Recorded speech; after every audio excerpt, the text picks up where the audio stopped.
Marketing. Before you publish your artworks for sale, makikita mong nakalist pa lang siya sa collection mo at wala pang price na naka-indicate.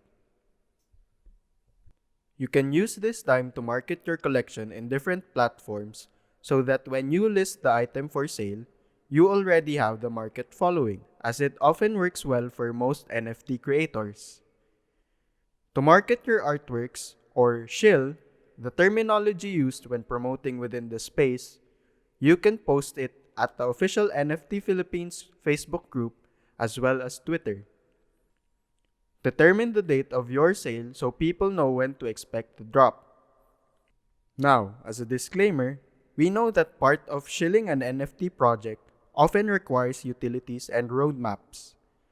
But for this tutorial, ginusto lang namin gawing simple at madaling intindihin yung process ng pag-create, upload, at shill ng artwork sa OpenSea. Especially for those who have not built a team and those who just want to be able to try it for the first time. If you guys want to see a simplified video on utilities and roadmaps, we would be more than glad to create one for you in the future. So make sure you subscribe when that finally drops.